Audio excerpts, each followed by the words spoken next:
Hello दोस्तों, आप सभी का स्वागत है मेरे यूट्यूब चैनल सत्य सेवा अकेडमी में। मैं श्वेता आज आप सभी के लिए माइक्रो टीचिंग लेसन प्लान की श्रृंखला के अंतर्गत एक और लेसन प्लान लेकर आई हूं। उम्मीद करती हूं आप वीडियो को अंत तक ज़रूर देखेंगे। आज का हमारा micro teaching lesson plan number 6 है, जो कि खोजपूर्ण प्रश्न कौशल पर आधारित है, जिसका विषय है भाषा। आइए दोस्तों, आज का अपना लेसन प्लान हम शुरू करते हैं। लेफ्ट हैंड साइड पे हम रोल नंबर, सब्जेक्ट और टॉपिक लिखते हैं। सब्जेक्ट आज का है हिंदी व्याकरण हमारा, टॉपिक है भाषा। राइट हैंड साइड पे हम क्लास, टाइम और डेट लिखते हैं। क्लास हमारी 6 है, टाइम है हमारा 5 से 6 मिनट।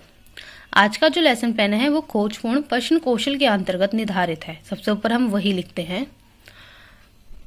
इसके पश्चात हम उपविषय की घोषणा करते हैं। उपविषय के अंतर्गत हम लिखते हैं, अच्छा बच्चों, आज हम हिंदी व्याकरण के अंतर्गत भाषा के बारे में विस्तार पूर्वक पढ़ेंगे। उपविषय की घोषणा के पश्चात हम लोग एक तालिका बनाते हैं, जो कि 3 भागों में विभाजित होती है, जैसे कि आप सभी लोग देख सकते हैं। सबसे पहले कॉलम में हम विषय वस्तु लिखते हैं, दूसरे कॉलम में हमारा छात्र अध्यापक क्रियाएं होती है, तीसरे कॉलम में छात्र क्रियाएं होती हैं। आइए अब हम शुरू करते हैं अपना लेसन प्लान। सबसे पहले हम विषय वस्तु के अंतर्गत अनुमोदन लिखेंगे।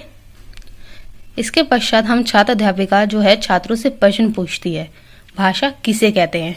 छात्र उत्तर देते हैं, भाषा वह साधन है जिसके द्वारा मनुष्य अपने भावों या विचारों को दूसरों के सामने बोलकर व लिखकर प्रकट करता है तथा दूसरों के विचारों या भावों को समझता है। इसके पश्चात हम विषय वस्तु में लिखेंगे अधिक सूचना प्राप्ति। छात्र अध्यापिका प्रश्न पूछती है बच्चों से, भाषा के मुख्य कितने रूप हैं। छात्र उत्तर देते हैं, 2 रूप हैं भाषा के। इसके पश्चात हम विषय वस्तु के अंतर्गत लिखेंगे पुनः केंद्रीकरण।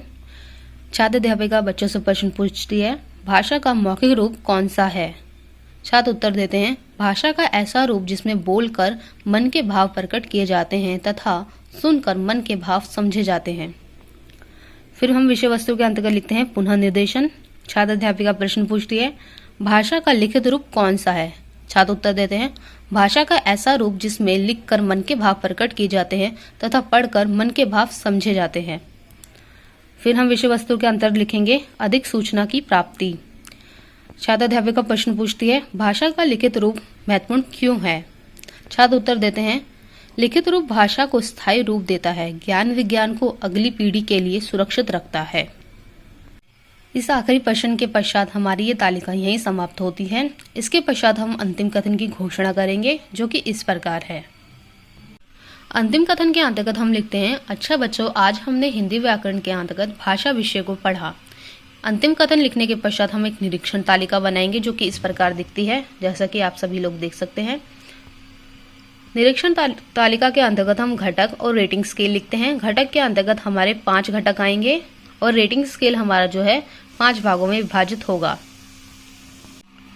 घटक के अंतर्गत सबसे पहला पॉइंट आता है अनुमोदन, दूसरा अधिक सूचना प्राप्ति, तीसरा पुनः केंद्रीकरण, चौथा पुनः निर्देशन, 5वां आलोचनात्मक सजगता।